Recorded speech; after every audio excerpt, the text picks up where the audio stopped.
morning. Welcome to the Takeover. I'm your host, Khisha Brijon, along with the king of LA sports, Richard Lopez. And today we're going to talk some NFL with you. Let's jump right into it and talk some tebow news. Hold up.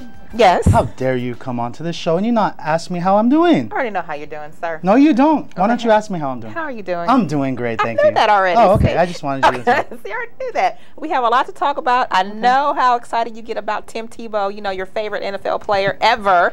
So I want to just jump right into it with him being cut from the Patriots and Bill Belichick deciding, you know, I'd rather keep somebody else than take up one of my 53 spots with Tebow. So we're going to bid him adieu. Oh, well. So let's jump into it. I know you have a lot to say about this. Well, I'm very smart of you to bring this up first so we can get this out of the way. You know, we only have so much time on the show, so you know I can only spend so much time on this. Right. But I just want to applaud the Patriots. They proved once again they are the model franchise in the NFL, and they showed me that they're not dumb enough to deal with the virus known as Tim Tebow. He's not a virus. He's a virus. He's not a virus. Oh, yes, he is. John Elway knew Terrelle about that. Owens was a virus. Tim Tebow's not a virus. Now, is he a quarterback? Terrelle Owens got to the Super Bowl. Okay, but he was still a virus. He's a cancer. Tim Tebow is not that. He's the opposite. He's the medicine. He's not a virus. He's like the cure. You're tripping. If he's medicine, he's some generic stuff. He ain't no good medicine, that's for sure. Okay, you're talking about his football play. I'm talking about him as a person. Now, let's move on to his football play. Why do you think they were so smart in cutting Tebow? Because he sucks. Is that pretty blunt enough for you? I can't even argue. He can't throw. I can't even argue with that. He can't throw the ball. Like, okay. You know, I admire the fact that he's a winner. You know, people say he's a winner. Championships, you know? right. Heisman Trophy. You know, I just NFL playoff. Go ahead. I'm sorry. NFL playoff. Okay. What was his stats in that game? Whatever. He won. He had like 80 yards or something. They won. Yeah, he won. Okay. But I just can't get over the fact that I think he was the reason that Aaron Hernandez got in this big mess. They were great friends. College, you know, we all have that friend growing up. Yeah, I see the look. But hear me out. We all have that friend growing up where they can get in all the trouble, but they blame it on you. Yep. No. Yep. We all have that friend. No. We all have that friend. No. And I just want to applaud the Patriots. They just made the smartest move in the NFL. They let him go. They gave him the shot. They had Josh McDaniels, the guy who drafted him. They gave him almost the whole game to prove them wrong, and you know. Well, here's the thing. You know, we sit and we joke back and forth about Tebow, and I am a Tebow fan, but I'm a Tebow, the person fan, as opposed to the player. I was never big on his quarterback, his quarterbacking, because, he just has an ugly throw, and he's just, I don't know. It's just off with his dynamics of his throw. I did, however, say that if he wants to keep his NFL career going, a few months or maybe weeks back, that he should think about changing positions. Yeah. And I think he would fit really good into either a halfback or a fullback.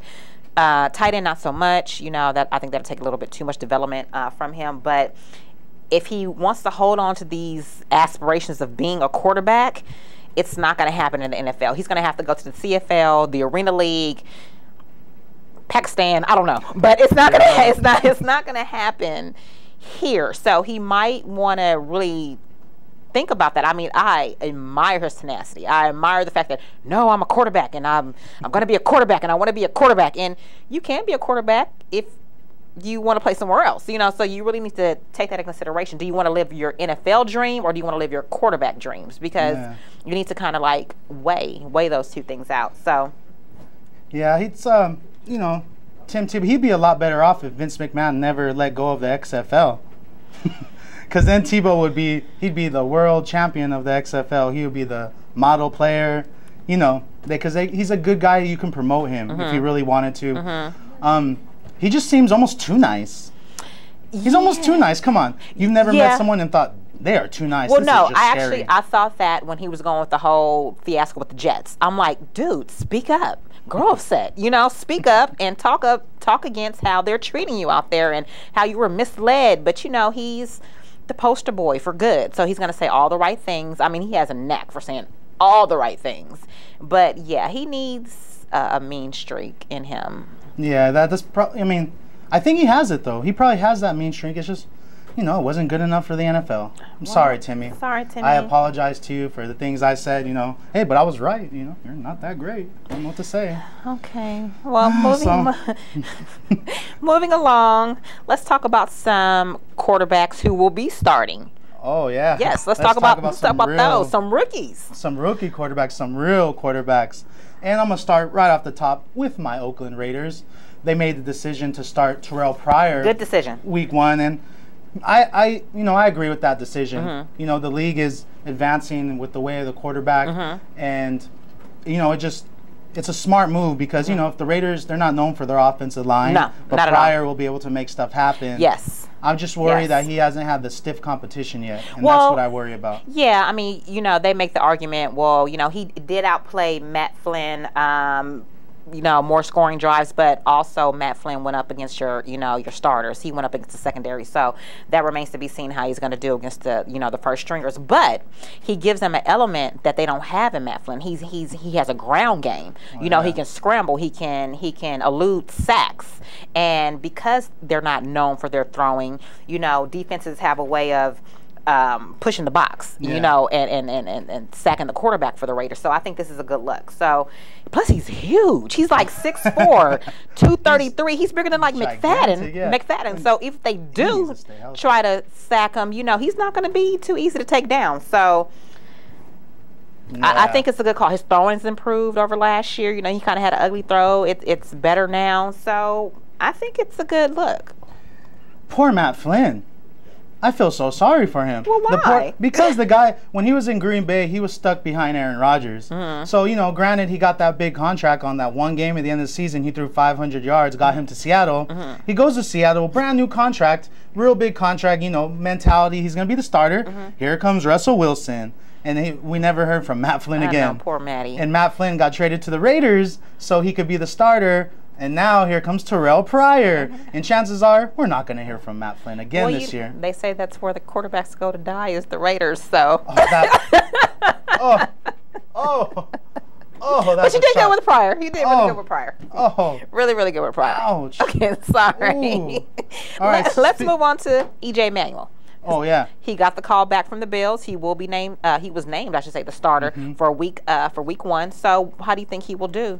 I think it's a smart move. You know, even if he's not 100%, if he's like 80 to 90%, you got to give him the looks because he's going to be their starter. They can't just come back week 4 or 5 and then throw him in the mix. Like, you know, they're going to run the rock. They're going to give it to C.J. Spiller and Fred Jackson, and the coach already made it known. He said, we're going to give the ball to Spiller till he throws up.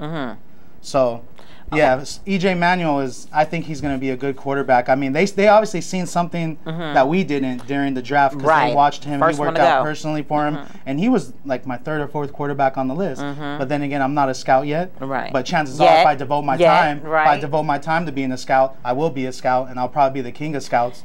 I'm curious what type of play routes they're going to set up for him, because in the preseason games that I've watched, he never threw deeper than 15 yards. So I'm just kind of curious on, can he deliver the deep ball? So that's what I'll be keeping an eye out for. I remember him from Florida, and I did notice he had a good arm. Okay. You know, I'm not too positive about his accuracy, but for the most part, he throws a good football. Okay. And you know, I was pretty impressed with him. I mean, I guess, like I said, the Bills seen something in him. Right. Hey, we'll see. Well, let's go to the next quarterback, Geno Smith. Geno. Okay, I'm sorry. I'm so happy. I'm so happy that the football gods decide to come down and slap whoever was letting Rex Ryan make all these tomfoolery decisions with Mark Sanchez. I'm just so happy about that. But you know what? Let's hold off for a second on that. We'll come back and we're going to discuss that at, I don't want to say great lengths, but we do have to take a commercial break because we need to pay some bills.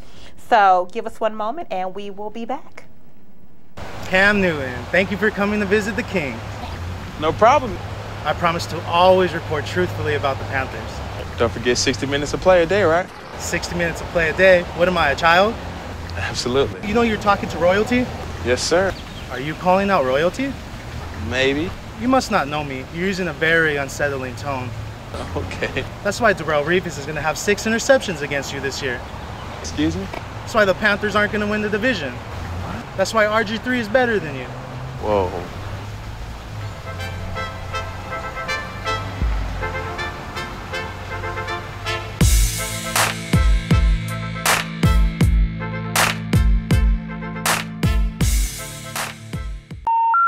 The number you have dialed has been changed. The new number is... Please note, the new number is... Hey, what's up, everyone? It's the King of LA Sports, Richard Lopez here, and this is my Royal Rant, where I get to tell you about things just piss me the hell off. Lopez, and today I'm on my Bret the Hitman Hart-ish. People who complain about instant replay. I mean, it's 2013, people. Wake up. We want the game to go perfect. We don't want bad calls to ruin everything for our teams. Like, come on. Would you want your team to get messed up, like, and have a bad call made towards them? It wouldn't be right. You would be furious if it was that you were a fan of that team. So, everyone that's out there complaining about how instant replay is going to slow down the game and this, and that. So what? Yeah, it might slow down the game a little bit, but there's other things we can do to make sure the game speeds up. Like, for instance, when the pitcher wants to intentionally walk someone, you tell the umpire, hey, I'm going to intentionally walk this guy. Boom, he runs down the first base. That saves a good minute right there, maybe even more. So it just makes no sense to me how people are getting mad about instant replay when it's going to make the game better. Like, if you don't like watching baseball because it takes so long, then find another sport. There's all kinds of other sports out there that you can go and watch that are fast-paced. Basketball, you know, you can watch tennis. Some of these sports are fast-paced. Like, if you have a problem with how slow baseball goes, then you need to watch another sport, because from my point of view, I would much rather get the calls right and have it take a little longer than rush the game and have the calls affect the outcome of the game. And that's all I'm gonna say about that. Timmy Tebow. Well, the New England Patriots proved to me that they are the smartest team in the NFL. I didn't know what they were doing when they signed Tebow right away, but apparently they wanted to give him the shot. If any team was gonna make him work, it would be the Patriots, and they were smart enough to let him go. You know, you can say what you want about me and how I think, but I happen to think Tebow's a virus. I don't know him personally, but just from the stuff I see from him, he might be a virus and he fools a lot of people, but he's not fooling me. So the Patriots, my hat goes off to you. You guys got rid of Tim Tebow, the virus, and hey, nothing but love over here on that one. Although I am mad at you still, because you guys stole that game from the Raiders with the introduction of the tuck rule. Tom Brady. Anyways. Ugh. Johnny Manziel. Johnny Football. At first, when I started seeing all this out of character stuff and flamboyant and cocky attitude, it was rubbing me the wrong way. But then I thought about it. I'm the king of LA sports. I'm cocky, I got a little attitude, so who am I to hate on someone like that? You know, although I do think he needs to respect his coach and stuff like that, I can't blame his coach. His coach is getting in his face every time he does something wrong. And, you know, I'll be lying to you if I told you I didn't admire the charisma and the attitude, you know. He needs to have a little bit more respect.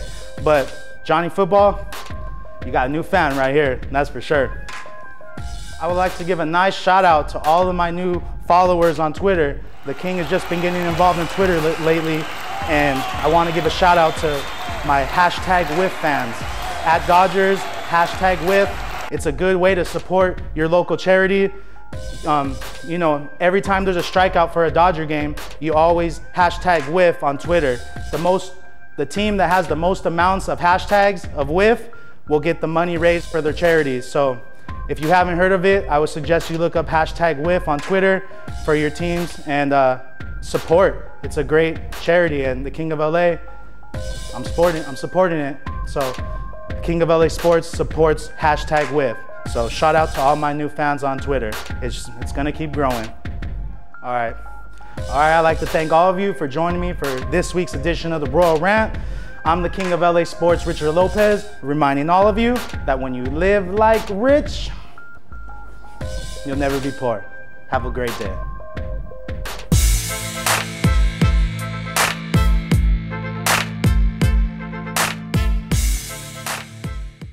Welcome back. Okay, so let's continue where we left off with Geno Smith and Rex Ryan and the whole Jets organization. Rex, where's my camera?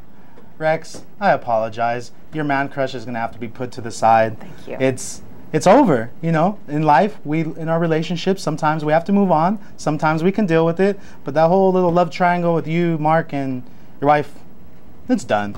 You know, you're about to be fired. So let's get down to business so you can keep your job. All right. So I am so happy that whoever made the decision to take that power away from Rex Ryan decided, you know what? No. Because regardless of what happened to Mark Sanchez, and I think he's faking it, by the way, I don't think he's hurt, but regardless of what happened, they came out and said Geno was going to be our starter. And good. 52 turnovers Jeez. by Mark Sanchez in the last 2 years. Dude, really? Hell, put me at quarterback. I can do a little bit better than that. You know? So, and what an embarrassment to Rex. I mean, for that to be stripped from you as a head coach, because no, you didn't give it up. Where's my camera? Yeah, give her a camera. Give it to her. You didn't give up that. You did not give up that authority. It was taken from you, and with good cause. You made so many stupid decisions regarding Mark Sanchez. The boy should have been benched last year. You should have gave tebow his shot last year. He probably would have did better. He probably would have did better. Now, that's one quarterback he probably would have done better than. I'm sorry. No. So, congratulations to whoever decided to make that decision, and go Geno. All right. Yeah, so it looks like the new era. You know, I honestly, I don't think Sanchez will be back as a starter no more unless Geno tanks it terribly. I think it's his team now, and I think they're moving the new direction. If Rex Ryan doesn't jump on the ship, he's going to be thrown off. As long as Geno plays his game and doesn't try to emulate anybody and just does what he does best, he'll be fine. Stay away from Revis Island. Don't take any vacations there. Stay away from him in your first game. You'll be okay. Avoid the turnovers. You'll be okay. And just get in rhythm. He's a timing passer. So if he keeps his, if he gets his rhythm going, he'll be fine. You do those things, you'll have no problem. You'll be perfect. So, perfecto. You'll be good. Okay. So, well, yeah, moving on, we'll get into, what do you think about this Baldwin-Jenkins trade? John Baldwin for A.J. Jenkins. Your 49ers, they're dealing again with the Kansas City Chiefs. What do you think about that? Because personally, I think it's great for both teams. I don't know. I don't have an opinion, and that might be, you might want to save that for me to say I don't know something, I really don't know how that's going to affect the 49ers or the Chiefs as of yet. I mean, what I saw from A.J., he produced nothing. 0 catches. The one catch he did make, he fumbled. So he just did not live up to the hype. Yeah. But then from Baldwin, he's good at practice and at camp, but he doesn't deliver in games. So I'm just waiting to see what happens. I mean, he's big, but he lacks speed, and we already have a big, slow receiver in Anquan Bolden. But so I don't know. But just the type of offense you guys run, you don't really need that speedster, because they're going to pack the line of scrimmage to try to stop the run, and as long as he's going to get one-on-one coverages, and I think that'll be perfect for him because Baldwin, he's a big boy, and Jim Harbaugh, if he goes after a guy, there's a specific reason. And what other good, Anquan Bolden's a nice slow receiver, but he's come up clutch, and I think he'll be a perfect one to learn on. Well, you know what? They haven't led us wrong yet, the decision-making from the 49ers. Well, I would say in the past couple of years. Yeah, I'm not a 49er fan, but I agree with their decisions. They make good moves. So we'll see. We'll see what happens. I mean, A.J. Smith could go back to Alex Smith. Maybe that'll help him out a little bit. He's, playing with a quarterback that he's familiar with. And Reed has a good history of developing young talent, wide receiver talent. Who? Deshaun Jackson, Jeremy Macklin. So it might be a good look for the Chiefs. We'll see how it turns out for the 49ers. And even developed old Riley Cooper, huh? Oh, wow. I had to throw it out there. The man's got talent. I feel sorry for that guy. Jeez, he's horrible. I feel sorry for him.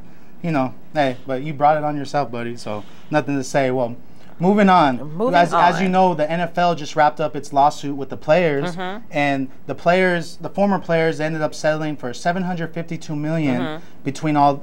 I think it was over 150. There was a few players, I don't know exact amount number, but they all got $150,000 each. Some players that were hurt worse got more money, up to $5 million, and a victory or not a victory for the former players. You know what? I would say it's kind of like a catch-22. It is, but then it's not, because you got recognition that, or it's out there now that football can cause serious injuries. It should be taken a little bit more serious, maybe to change the way that they deal with the injured during the game or after the game. Don't be so quick to throw them back into a game once they're hurt. But at the same time, you have some of these people who are just messed up. Yeah. You know, quarterback, the Bears quarterback, glasses dude, can't think of his name, but you know what I'm talking about. He always used to McMahon. Yeah, Jim McMahon. Okay, yes, messed up.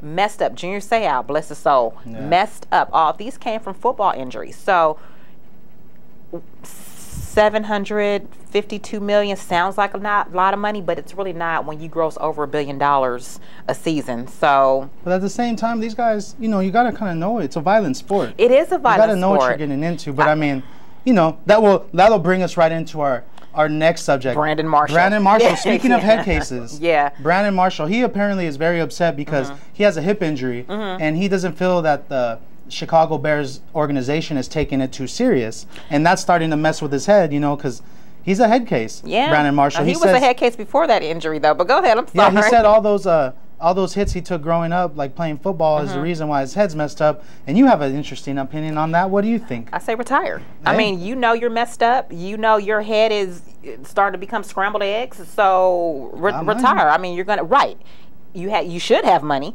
So if you think that your health is at stake and and continuing to play is going to be a detriment to your health, then retire. Hello. I mean, what? Yeah. Really? I mean, I don't know what else to say to that. This is a serious. We want to keep an eye on this situation because it could turn bad. You know, because he was a big fan of Lovie Smith, and once Lovie Smith left, now there's like a conflict between the new coach and him. Yeah, he's someone that kind of, I guess, has to be babied a little bit. So diva. He's a little diva, but yeah, you're right. If you already know your head's messed up, then retire. Right. Why would you continue to take those hits and put yourself through that torture or that contact when you know you're already cuckoo for Cocoa Puffs? Yeah. You might want to. Well, we're on the subject, cuckoo for Cocoa Puffs. Let's talk about the Cowboys hype machine. Okay. The hype machine. Every year I turn on the television and all you see is how the Cowboys are going to do this, they're going to do that, they're going to break this record, they're going to break that record. And I was watching a segment on Miles Austin and they were talking about how he's more explosive than ever and he's ready to be that elite receiver, Des Bryant. The Cowboys, America's team. Give me the break. Every year they try to make you fall for it. Like there's one team that's America's team. It's the Patriots, and they proved it this week by letting go of Tebow. They are America's team. Well, you know what? I have never bought into the Cowboys hype, even when they were a powerhouse back in the 90s. I've never really bought into the hype. As of right now, in my opinion, the Cowboys have the best team on paper. As far as production goes, no bueno. So you have the best team on paper. You want to know what the problem with the Cowboys? You want to know what the problem with their Jerry team Jones? is? There you go. Hello.